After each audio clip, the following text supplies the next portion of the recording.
Miss rebels. As Mississippi's flagship university, we dig deeper, see farther, work harder. We pioneered human organ transplants. We helped prove Einstein's theory of gravitational waves. We are conducting life-changing research that solves the problems of today. We are Ole Miss, transforming lives and the world. Hey, welcome to the POMcast with Stephen Willis. We're going to start in a few minutes, but I want to tell you to hit up our social sites, retweet, share, comment, like, do all of that stuff. It can only help us out and it'll make the show even better. But we're getting ready to give you a lot of good Ole Miss information, and I just thought I would tell you that because the POMcast is starting. Well, it's starting right now. Wait, no, that's a little early. It is starting right about now.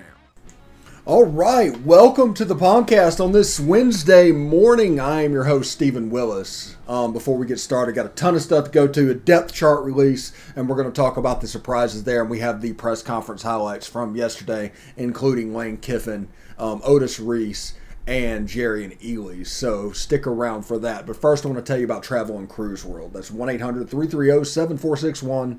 1-800-330-7461. Basically, what I want to do is in this COVID time of all these rules and you never know what's going to happen and what's going on, this is going to provide a resource of people on the ground where you want to vacation. If you're coming to Central Florida, they have their ear on the pulse, their hand on the pulse of the Disney attractions, the Universal attractions, the beaches, the other attractions around Central Florida. There's so much to do down here. These guys have it all on lockdown. So give them a call at 1-800-330-7461. That's travelandcruiseworld.com, travelandcruiseworld.com. See Central Florida like a local. Also, if you're interested in watching the podcast, we're available on Twitter at the Stephen Willis and at Ole Positively. We are on Facebook at facebook.com/POMcast. We are on YouTube at Positively Ole Miss. Hit the bell, subscribe. You'll know not only that we're streaming, you'll know what we're streaming about, and we're on Twitch at Positively Ole Miss. Audio-wise, for a podcast that's released for the show, each show,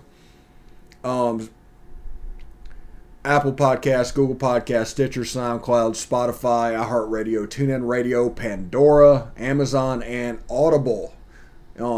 Basically any flavor that you need for podcasting we're available on, so enjoy that. So yesterday, big news came out. The depth chart was released, and we are going to talk a lot about that. We got about 6.5 minutes of presser highlights, and we're going to talk about our weekend lineup a little bit. We're starting to ease into that. You know how hard it's been to keep this under wraps for as long as we have? I mean, all this exciting news and everything coming up, it is really hard. I'm a terrible gift giver, and, stuff like this. I just want to tell you guys, desperately. But we'll talk about that in the second segment. But first of all, the depth chart surprises. Braylon Sanders on the outside, that's not a surprise. That's more of a confirmation. He's basically expected to be the guy. They're going to move around and they're going to use him a little bit in that Elijah Moore role. Dontario Drummond at slot does not match what we were told going through camp early on, who's doing what's going on. Now, I think Dontario Drummond, John Rice Plumlee, and Jacour Pearson together can provide a lot of the same stuff that Elijah Moore provided. You can't provide everything that Elijah Moore provided on one player. There's not a guy, that guy's not in the room. So I think you're going to see a little bit of mix and match of those three. Also, Jacour Pearson, number 3. Kentrell Bullock, number 3. I'm sorry. Jacour Pearson, number 0. Kentrell Bullock is moved to number 3. I'm kind of looking forward to that. I noticed that this morning. The offensive line, Orlando Amana, there's been several rumors going on about him. He's appearing on the depth chart. Starters, Nick Broker, Caleb Warren, Ben Brown, Jeremy James to go with Amana. Chase Rogers starting at tight end. Hudson Wolf is the backup. We've talked about that ad nauseum. Jonathan Mingo wins the job on the other side. No surprise there. Matt Corral, the starter. Also, Tyrell Pigram. I'm butchering his name. I apologize for that. But he transferred into Ole Miss and probably is going to end up being the backup quarterback, the emergency guy this year. Former starter at Maryland who transferred to Western Kentucky. They brought in the Houston Baptist offensive coordinator, more of an air raid guy who brought his own quarterback from Houston Baptist. That's the reason he transferred out. It wasn't one of those situations like Eric Gilbert moving around to different places. There's a genuine reason for that. I mean, this is his last year of eligibility. There is, last chance hotel for him here, and he wants to go do that, wants to be a grad transfer and experience college one more time, being part of a team one more time with DJ Durkin, who recruited him. I mean, it's hard to blame him on that one. But Kincaid Dent is by himself on the line on the depth chart. He's not an or. Not as many ors as you would expect. That's something I figured. I was expecting depth chart games that sometimes happens whenever a coach just starts doing ors on everybody and everything's going on. But this is pretty straightforward stuff if you're looking for it.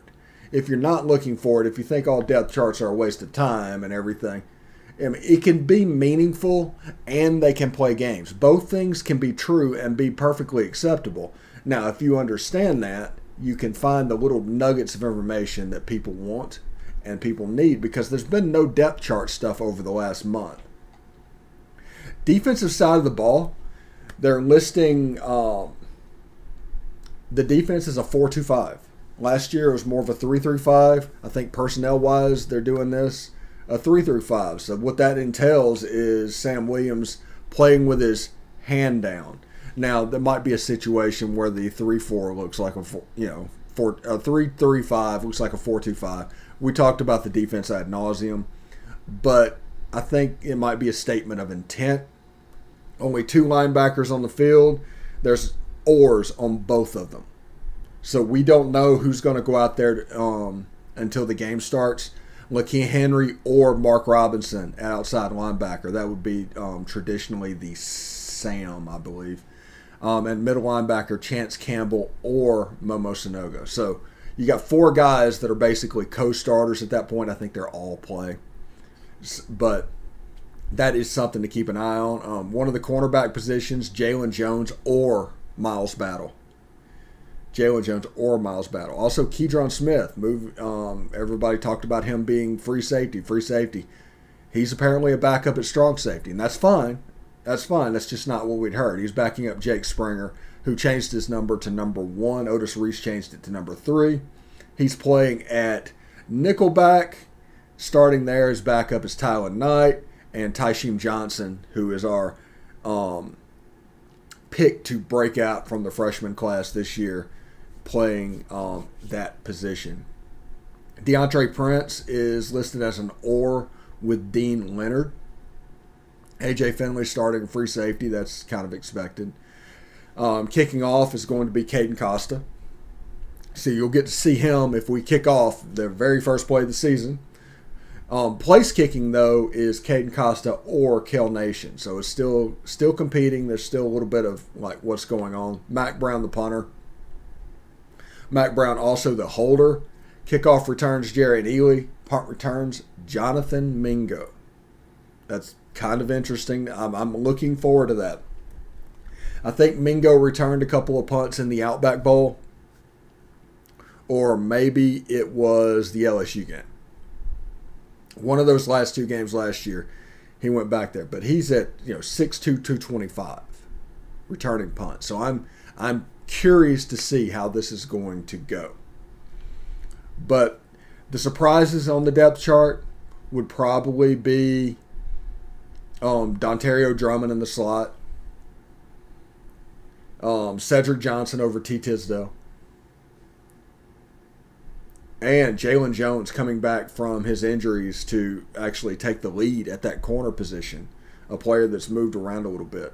Jalen Jordan, by the way, who played strong safety last year, moved to free safety with AJ Finley. That's another surprise. But I'm looking forward to seeing Jake Springer. I'm looking forward to seeing Otis Reese. I want to see what those corners look like against this team. They're playing against a team with inexperienced wide receivers. So knowing that, it probably affects your game plan. All right, we are going to do the presser highlights, and after that, we will take a short break and talk after that about what is coming this weekend. So stick around. First, technically real in-game, in-season practice and preparation today for Louisville, although we got started last week. This is a really good opportunity for us to play on the national stage. I think the only game going on at that time. So very challenging with an offense that's, can do both. I think in the last 2 years, I think there's only 4 or 5 teams that average over 200 yards a game on the ground and throwing. They're one of them. So they present a lot of challenge there with a very good quarterback that can make a lot of plays with his arm and feet, and a very veteran offensive line. The other side, they're multiple in what they do. Give you protection issues, trying to figure out where everybody is. And so, challenging opportunity for us. And still a lot of work to do this week. And we're trying to get our guys back health-wise. So today was a walkthrough versus a normal Monday practice, because I thought we looked really tired in our mock game, which is kind of normal after that camp. So hopefully they'll be on the way back for an exciting matchup. Through camp, we did that a lot with me and Henry, and we excelled at it, and we look forward to being in a game plan. The chemistry, the whole 9 yards all around, the chemistry, the way God understanding the defense, the concepts, it's the whole 9 yards. God playing together, playing fast. Gonna be really excited. Well, we won 69-0, so that would be cool if the real game went like that. We gave up 1 first down on defense. So I know that you would assume that's how they all are. It isn't necessarily always that way. We've struggled at times in mock games on one side of the ball before. So that was good to see.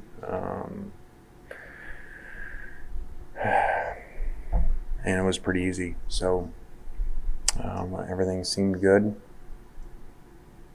Played a bunch of players. So really, I think it helped the substitutions for special teams, headsets, all that stuff as much as anything.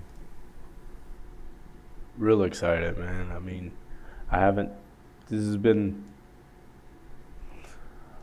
I've set out in the spring one time, and that was my 9th grade, going into my 9th grade, my freshman year of high school. And I was miserable then, and I was miserable now. So to get back on the field and, play a game with fans in the stadium is going to be unreal, and it's going to be a good show that I'm going to put on.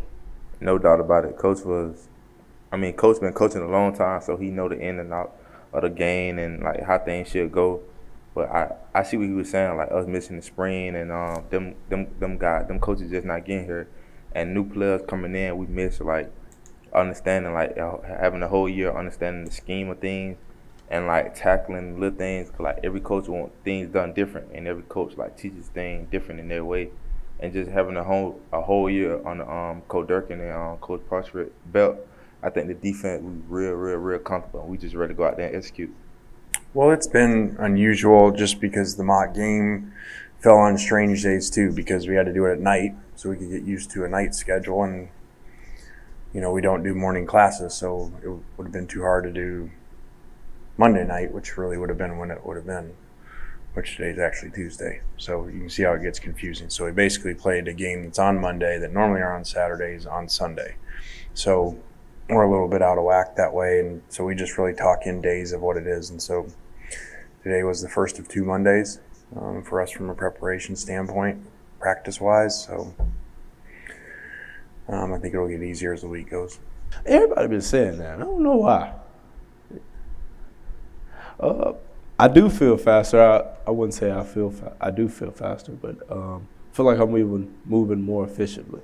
It's taking me less steps to get places, and that's the name of the game, chew up grass. Yeah. So coach them doing a great job. Our scout team been doing a great job of giving us the look that Louisville gonna give us. So in the game, we'll be prepared. They probably do a couple things here and there that we haven't seen, but every the stuff the coaches put together, it's nothing we never seen that we seen that we could practice. So guys, you got to go out there and execute at a high level. Well, a lot, because you throw the ball really well, but then takes off and runs. Very challenging to contain him. So there's a lot of challenges with that. That's why, in a perfect world, you want unathletic quarterbacks to play against. So when you cover people, they can't, bring another dimension.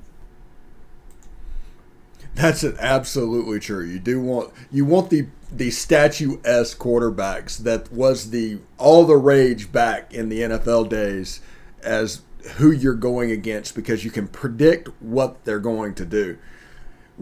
It's amazing how much Michael Vick and Randall Cunningham and those guys changed football, because without those guys and those guys doing what they do, it might be a situation where it just sits the same way, and you got those statues back there. I like Dan Marino. I love him. I had a number 13 Dolphins jersey growing up, but he was the statue. He was the prototypical drop back passer that could not move. Once you could do the stuff that he could do, throwing the ball and run the ball, you've got a special quarterback, and you've developed what we've developed into today. So I'm pretty excited. I'm ready to go. I'm ready to go. I'm ready for games to start. I'm ready for the ball to be on the tee. I know Monday is going to take forever to get here. It absolutely is. But coming up after the break, we're going to take a short break in just a second and tell you basically how you can deal with that little bit of sadness and that delay, because we got videos all weekend. You can wake up to all kinds of stuff. It's amazing. And at that, Sunday, we're going to go and do our week 1 review show, where we basically talk about Thursday through Saturday and everything that's going on, the major storylines that are on our mind then. It's going to be a 10-minute video, something you can just boom, boom, boom, spit out it whenever you're at work. Little pieces of information that you might not have been able to pay attention to on the weekend. And we also have Biscuits and SEC going to do a weekly SEC preview show. Yeah, we're going to talk about that when we come back. We have Marshae Green. Sunday, you can watch an interview with Marshae Green talking about his time in Canada, his playing style, and the 2021 Rebels. And Monday morning, we have a game preview with Cameron Teague from the Louisville Courier Journal to talk all about the Louisville Cardinals, so you can be up to speed. If you're driving to Atlanta, we got you covered, because all these are in podcast form as well. So it's going to be a lot of fun, and we're going to do a lot of cool stuff, because that's the whole thing. I'm trying to have fun doing this.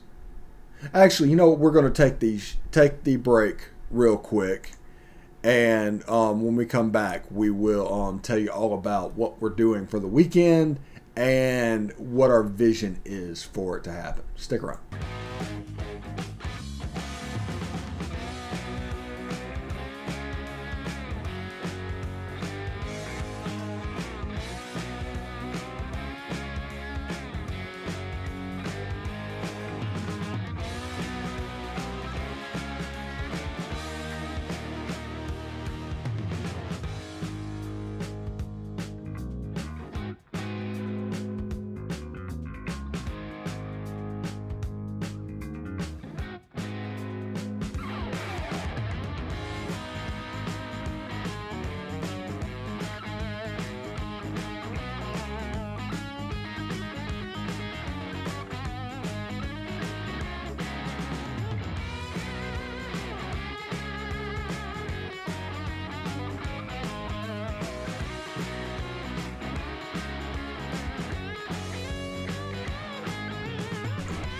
All right, welcome back. Hope everybody's having a good time. I'm Stephen Willis. Welcome back to the POMcast, where we're going to talk a little bit about our plans for the season today. It's going to be a lot of fun. As you can see through our free products, the POMcast, SEC After Dark, Best of the West, and Beast of the East. Craig Ladd is ill. COVID is going through our staff at the moment. So hopefully that's coming back soon. I could have pinch hit for Craig, but I didn't want the same show to happen that's going to happen for SEC After Dark, because that's going to be the fun show. That's one of the tentpole shows of our channel. So I'm pretty excited about that. But that's why there's no Beast of the East this week. Those free shows are always going to be free, everything. But we're doing things on our Patreon. And we would like to ask all of y'all to join our Patreon, because we're kind of taking this as a PBS. Because of generous contributions, like, we're kind of thinking of it like that. So we have the SEC Weekly Preview. Patreons get early access, but everybody's going to have access to it at 6 o'clock in the morning, Eastern Time, Saturday morning. That's the SEC Preview show.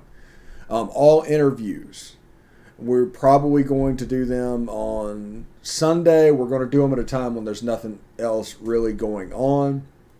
But Marche Green is available on Sunday. Monday morning at 6 a.m. Eastern, you can catch the game preview that we did with Cameron Teague, talking all about Louisville, get you completely up to speed with everything Cardinal related before that game.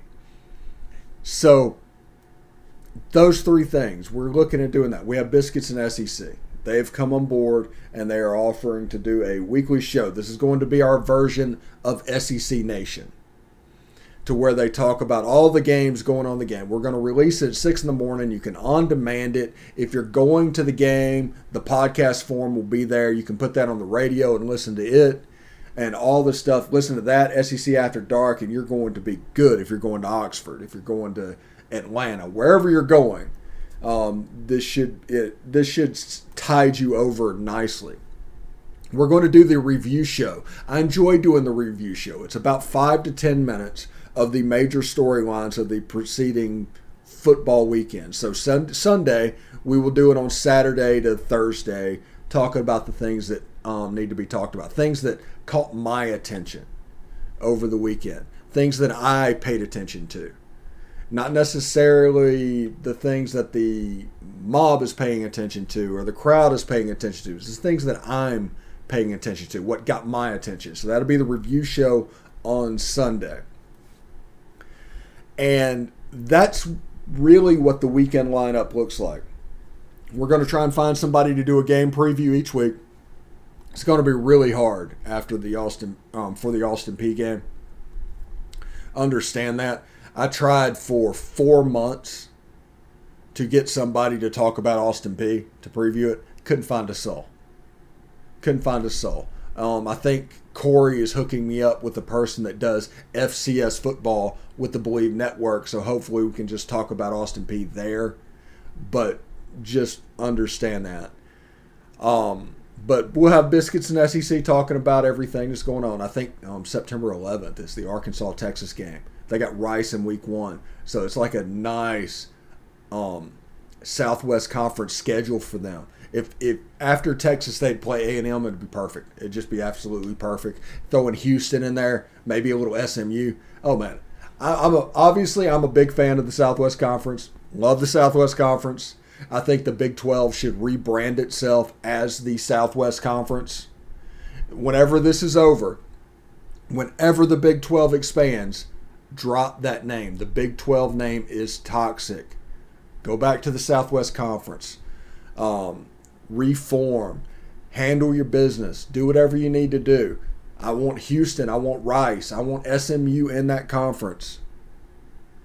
And with Texas Tech and Baylor and all that, just recreate the Southwest Conference. Sure, there's no Texas. There's no Arkansas. There's no Texas A&M. That's Yeah, I get that. But if you were to make that a completely regional thing, and hopefully Iowa State bells to the Big Ten, and you can shrink that footprint a little bit. Not so much Midwest and more Southwest, and get teams like Boise, get teams like Colorado State, get a team like New Mexico. It's not necessarily about eyeballs. Just make it a regional league and just be the Southwest Conference. Don't worry about it what others are doing. Just be the Southwest Conference. And if you do that, you have a chance to survive. You really do. But, man, I went off on a tangent there. So, but I do want to tell you, just like tune in Saturday morning for Biscuits and SEC's Week 1 preview. We're going to have a different person from Biscuits and SEC each week, and they're going to talk about the games going through. This week, we talk about the storylines going into Week 1, breakout players expected in Week 1, and we go game by game.